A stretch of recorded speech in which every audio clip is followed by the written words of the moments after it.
यहाँ तो हमारे एक दूसरे से जुड़े नहीं हैं। मान लो एक ऐसा कुछ हो कि पहले बिजली जब आए तो पंखा चले, और पंखे के बाद उसी में कहीं बल्ब लगा हो, फिर वो जल जाए, अलग नहीं उसी से। अब बल्ब बुझ जाए, बल्ब जल जाए, पंखा चलता रहे, और पंखा बंद हो जाए तो सब साफ। यही हालत है। प्राण संचरित रहता है,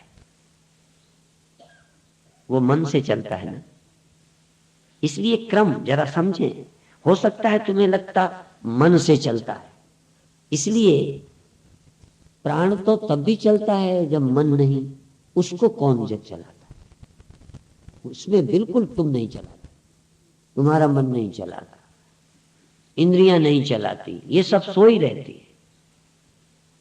और इंद्रियां स्वयं नहीं चलती, इनको तो मन चलाता है। इसलिए मन ज्यादा अपराधी लगता है, मन ज्यादा जिम्मेदार लगता है इंद्रियों से ज्यादा। परंतु बिल्कुल बाहर हो ना, तो शरीर और इंद्रियां ज्यादा ताकतवर लगती हैं। ये भी अलग अलग मामला है। यदि इंद्रियां ना होती तो मन ना भटकता, शरीर ना होता, जवानी ना होती तो ना भटकते। ऐसा लगता है शरीर भटकाता है। और शरीर और मन, मन और इंद्रियां, इनका बड़ा तालमेल है। कहीं मन ताकतवर लगता है, कहीं इंद्रियां, कहीं मन ताकत, कहीं शरीर। शरीर है, इस शरीर ने मांग की है अपोजिट की, इस शरीर ने मांग की है अमृत की। हम अमर हो जाएं ये हम कभी ना सोचते, शरीर ना होता तो। शरीर है, जीवन का एहसास हुआ है, जी रहे हैं, इसलिए लगता है मर न जाए, और इसलिए अमृत की खोज चल पड़ी है। ये सब एक दूसरे से जुड़े हैं, कोई अलग अलग नहीं है। प्राण का, मन का, मन का तन का, तन का इंद्रियों का बड़ा गहरा संबंध है। अलग अलग लगते ही हैं, अलग अलग हैं नहीं। इसलिए केन प्राणा प्रथमा प्रेत युक्ता, किससे प्रेरित होकर प्राण, ये जो प्रथम है, महत्व का है, सर्वे सर्वा है, मालिक है एक तरह का, ये किससे चलता है? क्या यही मालिक है? पूछ रहा है, इतना चेला तर्क करके पूछ रहा है गुरुदेव से। तुम शुरू से ही पूछने लगते हो, दिमाग लगाते नहीं हो, पूछने लगते हो। शिष्य काफी दिमाग लगा चुका है कि मन कैसे काम करता है।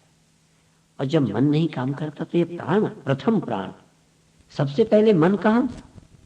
प्राण काम करता था। जब हमारा मन आया, जागे, तो प्राण चलता मिला, शरीर बना मिला। इसको किसने बना दिया? कोई मन ने नहीं, मन तो बाद में। और मन आया तो इंद्रियां सक्रिय हुई।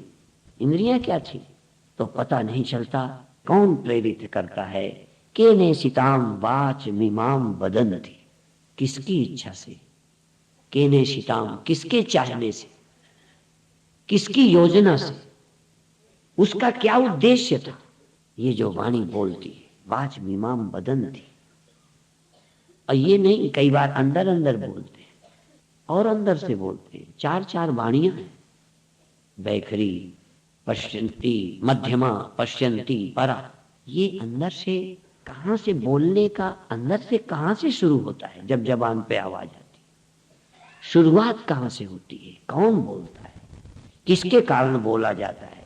ये वाणी कहां से निकलती है? चक्षु श्रोत्रम कव देवो युनक्ति। इन आंखों को और कानों को कौन जोड़ देता है शब्द से, रूप से?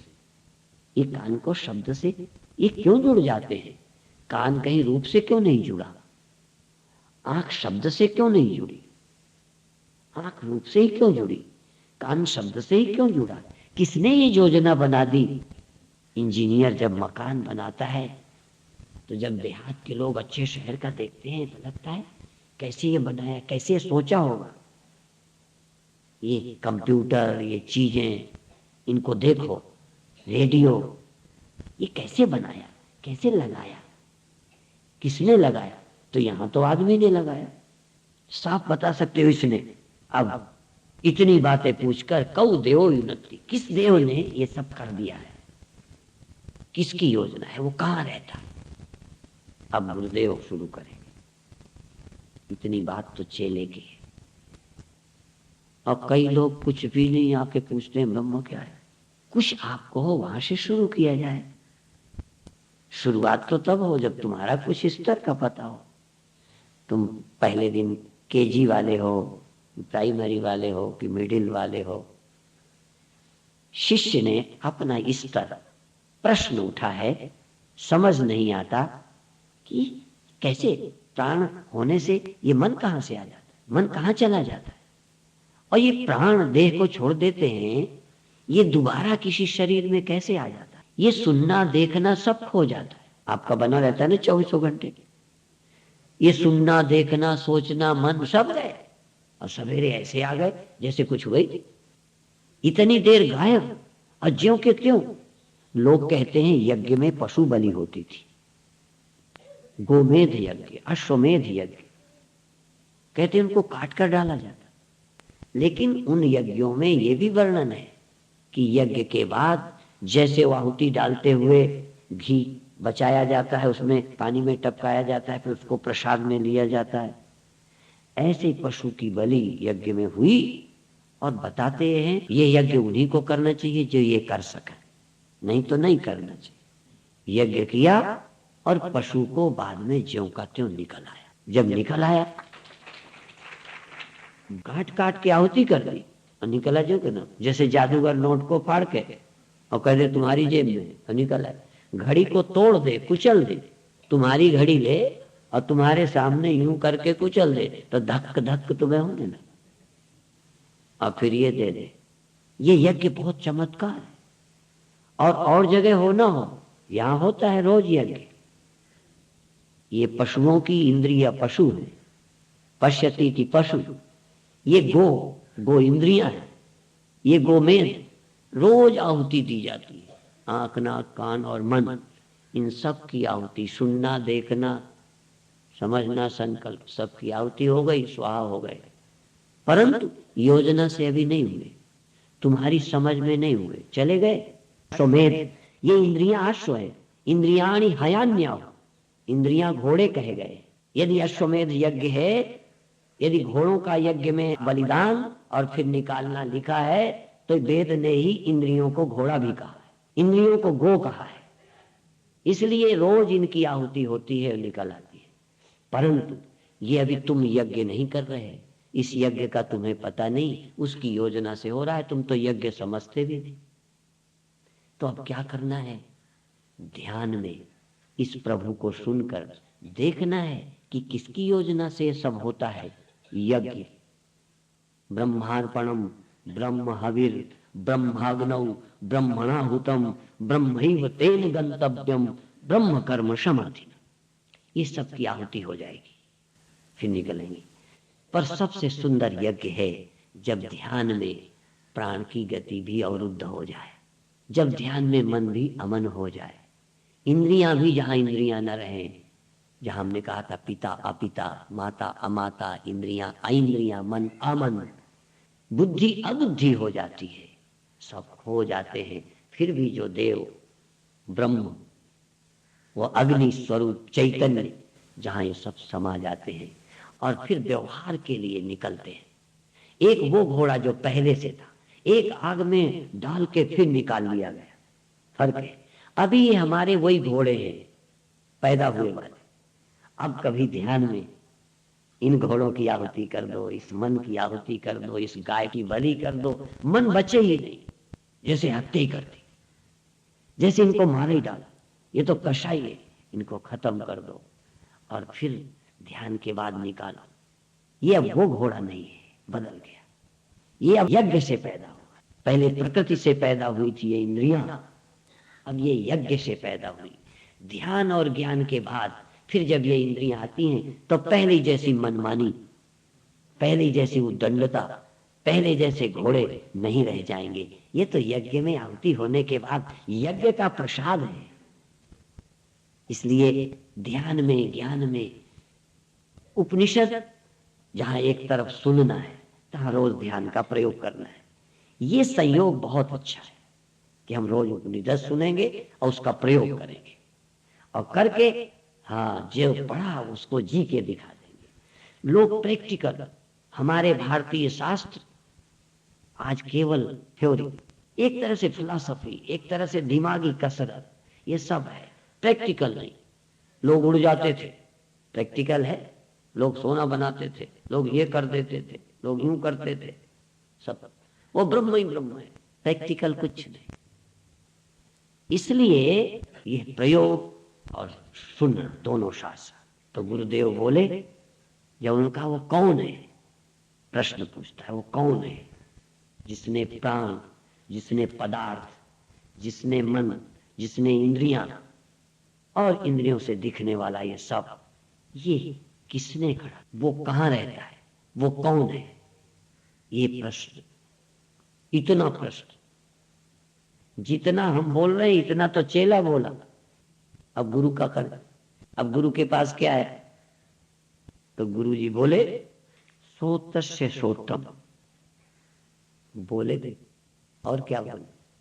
श्रोतस्य श्रोत्रम मनसो मनो यद वाचो हवाचम शौ प्राणस्य प्राण चक्षुषस चक्षु अतिमुच्य धीरा प्रेत्यात्मा लोका अमृता भवन्ति। गुरुदेव बोले, उनका वो कौन है जो आंख, जो मन, जो प्राणों को प्रेरित करता चलाता, वो देव कौन है?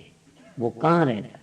कहना चक्षुष चक्षु, श्रोत से श्रोतम, वो श्रोत का श्रोत, कान का कान, वो कान में पूरा वही कान बन के बैठा, वो अलग कहीं नहीं रहता। बम्बई, कलकत्ता, चौथे सातवें, क्षीर सागर, वृंदावन। मैं चौथे सातवें के साथ इसलिए कहता हूँ वृंदावन, इसलिए कहता हूँ हरिद्वार, काशी, कि कहीं ये लोगों को ये न लगे कि औरों का खंडन करते हैं, अपने को बख्शते हैं। क्योंकि ये उपनिषद केवल हिंदुओं के लिए नहीं है, ये उपनिषद मुस्लिम विरोधी नहीं है, ये उपनिषद ईसाइयों के खिलाफ नहीं है, ये किसी पंडित हरिजन की बपौती नहीं है। ये उपनिषद उन सब के लिए है जिसको ब्रह्म की जिज्ञासा हो गई है। ये उपनिषद उन सब के लिए हैं जिनको उसको जानने की इच्छा है, और जिन्होंने ये सुन रखा है, जान रखा है कि उसके पाने से ही अमृत की प्राप्ति होती है, जिसके जानने और पाने से ही सब जीवन की समस्याओं का समाधान हो जाता है, जिसको जान लेने से ही मानव पूर्ण हो जाता है, अधूरापन मिट जाता है। और इतना जानने के बाद जिसको उसकी जिज्ञासा हुई है, वो सभी मनुष्य, चाहे हिंदुस्तान में हो, चाहे पाकिस्तान में, चाहे अमेरिका में, चाहे चीन में, चाहे उत्तर प्रदेश में, चाहे मध्य प्रदेश में, उत्तर में, चाहे दक्षिण में, चाहे ब्राह्मण पुत्र हो, चाहे शूद्र पुत्र हो, जो मनुष्य इसका जिज्ञासु हो गया है वो इस विद्या का पात्र हो गया है। और सच्ची इच्छा हुई उसी को होगी जिसको उसने चाहा होगा। किसकी इच्छा से तुम जानने की इच्छा करोगे? किसकी इच्छा तुमको जानने के लिए कहेगी? अब देखो, तुम्हें है इच्छा, तुम पर है कृपा भगवान की, चाहते हैं वो कि तुम जानो, माने अंदर से, कहते अंतरात्मा से, हृदय से। तुम हृदय टटोलो, क्या तुम जानना चाहते हो? क्या सचमुच तुम पूर्णता चाहते हो?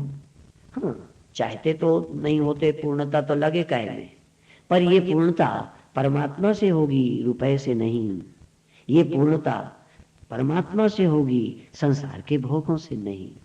ये पूर्णता आत्मा की उपलब्धि से होगी, शरीर से अमरत्व नहीं। शरीर से अमर नहीं हुआ जा सकता। हाँ, शरीर रहते अमृत की प्राप्ति हो सकती है, पर शरीर कभी भी अमृत नहीं हो सकता, तो मृत्यु को प्राप्त होगा।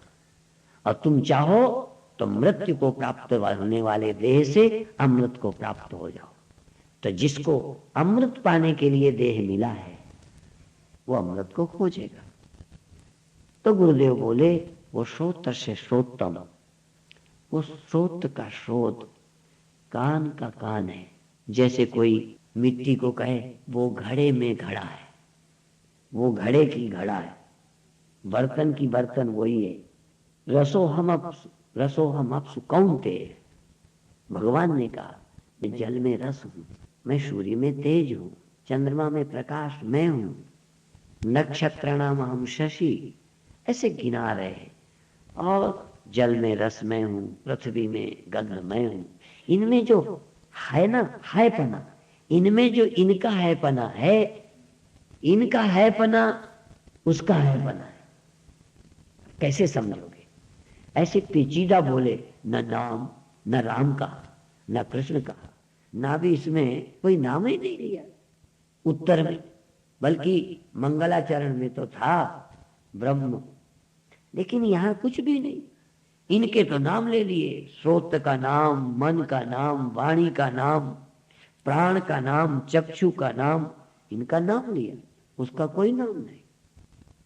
इन्हीं का नाम लेके कहते वो आंखों की आंख है, वो कानों का कान है, वो प्राणों का प्राण है, वो जीवनों का जीवन है। जो जीवित है ना, इनका वो जीवन हुआ, वो जीवन है। और जी तुम रहे हो अंधेरे, तो वही जिंदा है कि तुम? फिर तुम मूर्खता से अपने को अलग क्यों जिंदा समझते हो? वो जिंदा है, वो मरता ही नहीं। जीवनों में, जीवनों में हमारे यहाँ स्वामी एक जीवन जी, वो कहते जीवनम सर्वभूतेषु, जीवनम सर्वभूतेषु। वो भी समझते हैं इस बात को कि नहीं, तुम सबके जीवन हो, और तुम सबके जीवन होगे तो जब एक जीवन के साथ व्यवहार अच्छा होता है तो उन जीवन के साथ तुम्हारी कोई दुश्मनी का है। इसलिए पहले जानो और जियो, जियो प्रैक्टिकल, जियो और जियो और शांति प्राप्त करो, जियो मुक्त हो जाओ, जियो धन्य हो जाओ। जियोगे तो धन्य हो जाओगे, सुनने भर से धन्य नहीं होगे। श्रोतव्यो मंतव्यो निदिध्यासितव्या, सुनना पहला काम है। सुनते हो भाग्यशाली हो, तुम्हारे सौभाग्य का प्रारंभ हो गया। तुम्हें लगता है? हाँ, सौभाग्य का प्रारंभ हो गया। तुम गंदी किताबें छोड़कर उपनिषद सुनने आए हो, तुम गंदा संग छोड़कर सत्संग में आए हो, तुम शहर की चकाचौंध छोड़कर हरिद्वार में आए हो, और इतना समय नहाने में लगाते, मेकअप में लगाते, कपड़ा धोने में सारा लगा देते, सारा टाइम बर्तन खटखटा खटखटा के भोजन बनाने में लगा देते, चटोरी जबान के काम में लगाते। वो सारा समय बचा के तुमने यहाँ लगाया है। आज नौकरी कर रहे होते, दफ्तर में होते, बाजार में होते, आज कितनी आय हुई होती, उसको छोड़ा है। तुम बधाई के पात्र हो जो सुनने आए हो। इसलिए इस स्रोत के स्रोत को मन सो मनो, वो जो मन का मनत्व है, मन में मनत्व, मन का अस्तित्व वो है तो मन, लेकिन इसमें वो है तुम्हारा, तेरे पूजन को भगवान। ये आज समाज से जो तुम्हारी चिढ़ हो गई है ना, वो उपनिषद की बातें ज्यादा कहते हैं, वेद को प्रमाण मानते हैं, और तुम लवेद को भी प्रमाण मानते हो। ये जब से वेद की उपेक्षा हुई, जब से उपनिषद से दूर गए, तब से हम भटक गए। कहां कहां भटक रहे हैं, कब्रें पूजते फिर रहे। मैं सबकी पूजा के पक्ष में हूं, लेकिन ज्ञानी सबको पूजेगा, अज्ञानी कम से कम उसे पूजे जिसमें ब्रह्मत्व टपकता हो। तुम पूजो गुरु को, गुरु कहेगा सब कुछ पूजो, ये तो बाद की बात है। पर अभी तुम गधे को ब्रह्म मान के चले जाओगे, ज्ञान हो जाएगा? पता नहीं, गधा ही पूजने लग सकता है। गधे की पूजा कोई गधा ही करेगा।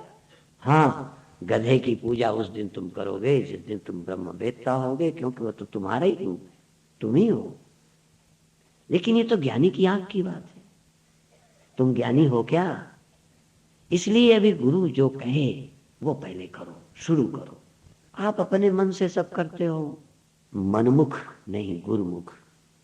और गुरु है उपनिषद, गुरु उपनिषद रूप है, गुरु उपनिषद रूप है।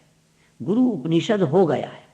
गुरु उपनिषद पढ़ करके गुरु खुद उपनिषद प्रतिपाद्य ब्रह्म हो गया है। गुरु ब्रह्म है। गुरु पढ़ने के बाद, समझने के बाद गुरु क्या समझ रहा है कि सब कुछ मैं ही हूं, सब कुछ मैं ही हूं, और सब कुछ मिटने पर भी मैं ही हूं, ये स्पष्ट है। और वो इस बात को जीता है, अनुभव करता है। इसलिए आप भी ध्यान से इस बात का स्मरण करो कि वो श्रोत्र का श्रोत, मन का मन, वाचो वाचम, शव, और वही सब, वही जो ये है, वही प्राण से प्राण। जब न कहीं मन था, न जहां कहीं आंख थी, न जहां कहीं समझ थी, तब इस शरीर में प्राण फूंके हैं, प्राण को संचरित किया है। कहाँ रह के? बंबई में। पहले मन में रहकर मन को, आंख में रह के, यहां तक जब मन ही आंख से हट जाए तो आंख सक्रिय नहीं होती। माने वो परमात्मा सब में रहता हुआ कई को परंपरा से प्रेरित करता है, कई को डायरेक्ट प्रेरित करता है प्राण को, प्राण के थ्रू मन को, और मन के थ्रू इंद्रियों को। ऐसे रहता सब में है। ये भी विचित्र बात है। जैसे पति पत्नी दोनों में रहता हुआ दोनों के द्वारा ही संतान को जन्म देता है। अकेले पति में रहता होता तो वहीं से कर लेता, अकेले पत्नी में रहता होता तो वैसे ही हो जाता बिना पति के। ये जो कुछ हो रहा है उसकी सत्ता से। कहाँ रहता है? इसलिए कहा वो स्रोत का स्रोत। और प्राणस्य प्राण, चक्षुषस चक्षु, नेत्र का नेत्र वो है, नेत्र में नेत्र वो है, नेत्र का जीवन वो है। जब नेत्र से दिखे तो वो मौजूद। और अंत में कहा यदि ये ठीक से तुम समझ जाओ, अति मुच्य धीरा, कोई धीर पुरुष, क्योंकि नेत्र ही अकेला वो नहीं है। यदि कई चीजें वो हो तो कुछ फिर और है मामला। जैसे एक मिट्टी सकोरा भी हो, घड़ा भी हो और परई भी हो, ऐसे कई तरह की चीजें भी जब कहते ये घड़े में घड़ा है, सकोरे में सकोरा है, तो एक अर्थ ये भी है कि ना वो सकोरा है ना वो घड़ा है। क्यों? कोई भी एक सब कैसे हो जाएगा? कोई भी एक, दो, तुम आदमी भी हो औरत भी हो, तुम एक हो, आदमी आदमी हो, औरत औरत है, दोनों तुम कहाँ हो? तुम दोनों नहीं। यदि दोनों या सब कुछ कोई हो सकता है तो इन सब से अतिरिक्त भी वो कुछ है जो सब हो जाता है। जो सब होता है वो इन सब से विलक्षण है। ये नहीं है कि घड़े में घड़ा है, घड़े का घड़ा है, बर्तन का बर्तन है, इतना कह देने का मतलब वो कुछ और नहीं है। इसका अर्थ है सीधा सीधा कि इस आंख से विलक्षण है, इस कान से विलक्षण है, इस मन से वो विलक्षण है, इन प्राणों से भी वो विलक्षण है। तो ये वो कहाँ है? मिला कभी? चेला पूछेगा, चेला कहेगा ये कोई बताने का तरीका है? ऐसे कोई बात समझ में आती है? कोई उसका नाम नहीं, वो प्राणों का प्राण है, वो मन का मन है। तुम्हें संतोष हो गया? नहीं हुआ तो चेला भी कहता है मेरे को समझ नहीं आया, मुझे ठीक से समझाओ। कहते ये हैं कि इस जानकर अति मुच्य धीरा, धीर पुरुष, प्रेत्यात्मा लोका अमृता भवन्ति, इस लोक से, इंद्रिय लोक से, मनोलोक से, बुद्धि लोक से, प्राण लोक से जाकर अमृत हो जाता है, न मरने वाला हो जाता है, न पैदा होने वाला हो जाता है। माने घड़े में जो है, सकोरे में जो है, इन उपाधियों से जो युक्त है, उस निरुपाधिक को जो अनेक उपाधियों में भी रह लेता है, वो ऐसा अस्तित्व, उसको जानकर अमृता भवन्ति, फिर वो अमृत हो जाता है। केवल इंद्रियों में नहीं, केवल मन में नहीं, केवल प्राणों में नहीं, इनमें और इनके बिना भी, इनके बिना भी, इनके सहित भी और इनसे रहित, सर्वरहित सबूरपुरवासी। अब यहां कैसे ढूंढे? अब देखो भाग्यशाली लोग कैसे जानेंगे? यही हम पढ़ते हैं, यही तुम सुनते हो, यही हमने सुना है, और ऐसे ही हम जान गए हैं, और ऐसे ही में कहीं नहीं जान पा रहे। ये मामला क्या है? यही कथा है ना। तो गुरुजी बोले बड़ा मजेदार है श्लोक। इतना कह के कि अमृत हो जाता है, मुक्त हो जाता है, अति मुच्य धीरा, इन सब बंधनों से, मरने से, जीने से, आने से, जाने से मुक्त हो जाता है, और वो एक जैसा रहता है। जो त्युकाल एक रस राही, वो सदा एक रस, गड़बड़ नहीं होती, वहां कुछ गड़बड़ नहीं, वैसे ही का वैसा। और ये सब हो रहा है, वो वैसे ही बना रहता है।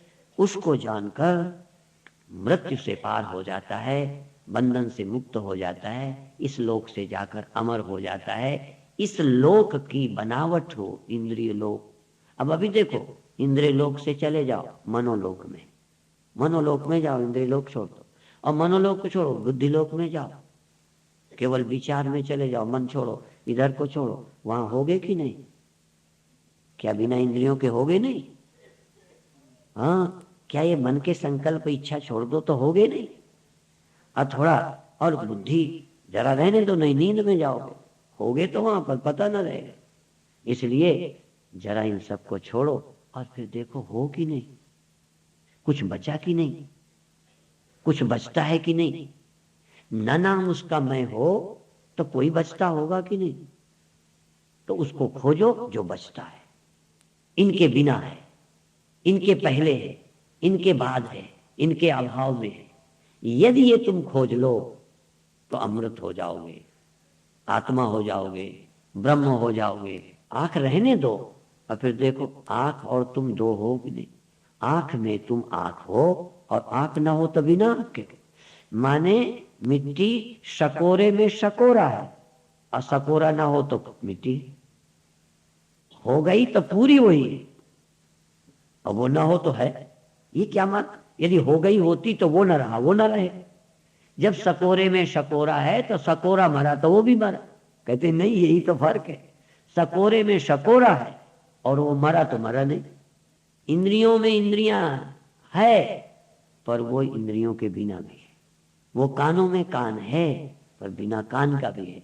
और ये बात तुम एक दिन ध्यान में, बिना कान के, बिना आंख के, बिना नाक के, बिना मन के, बिना बहुत ख्याल और दिमाग के, बिना अहंकार के, एक बार हो जाओ, एक बार, और एक बार होकर देखो तुम कौन, क्या बचता है। और एक बार उस बचे को देख लो, फिर सबको खड़ा कर, फिर तुम सब कुछ खड़ा करके भी ब्रह्म ही रहोगे, फिर और कोई गड़बड़ नहीं हो सकती। इसलिए न तत्र चक्षुर्गच्छति।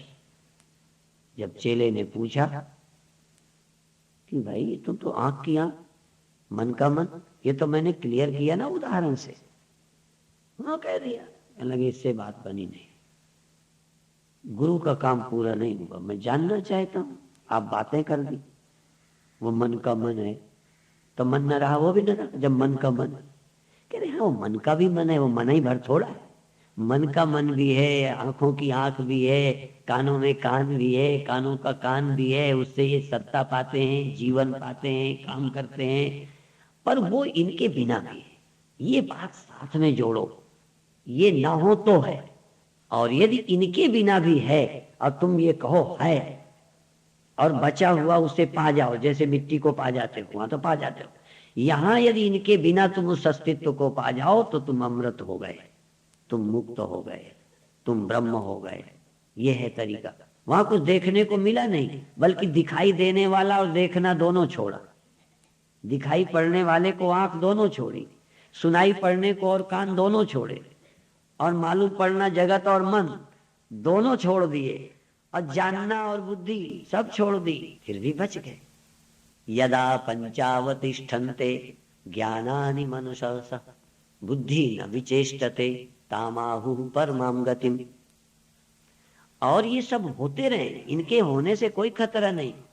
एक बार ये रहस्य क्लियर हो जाए, फिर आंख के समय तुम होगे, कान के समय तुम होगे, फिर के न रहने और रहने से व्यवहार में तो फर्क पड़ेगा, तुम में फर्क नहीं पड़ेगा। ये अकल मन इनके होने न होने से ये व्यवहारिक सिद्धि, तुम तो हो, तुम हो, तुम अस्तित्व हो, तुम कोई उत्पत्ति नहीं हो, तुम कोई सृष्टि नहीं हो, तुम सत्य हो, तुम संसार नहीं हो, ब्रह्म हो, तुम केवल प्रतीति नहीं हो, अस्तित्व।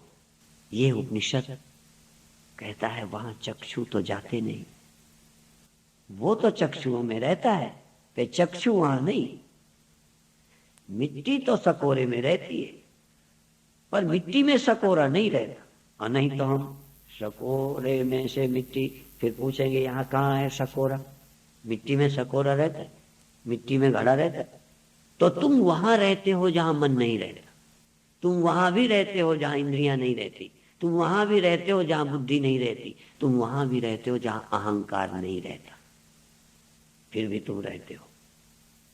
और यदि ऐसे में रहते होगे तो मारेगा कौन, और मरोगे कैसे, और कौन मारेगा? वहां नेत्र नहीं जाते और तुम नेत्र से देखना चाहते हो। कभी कभी तो तुम आंख बंद करते हो ना, तब भी देख नहीं चाहते हो, तुम्हें देखने का ही शौक पड़ा है। तुम बिना आंख के होने ही नहीं चाहते, तुम बिना कान के होने ही नहीं चाहते, तुम बिना मन के होने ही नहीं चाहते। और आत्मा इनके बिना मिलती है। और एक बार आत्मा मिल जाए तो ये भी रहे ये ना रहे, ये झगड़ा खत्म हो जाता है, समस्या हल हो जाती है।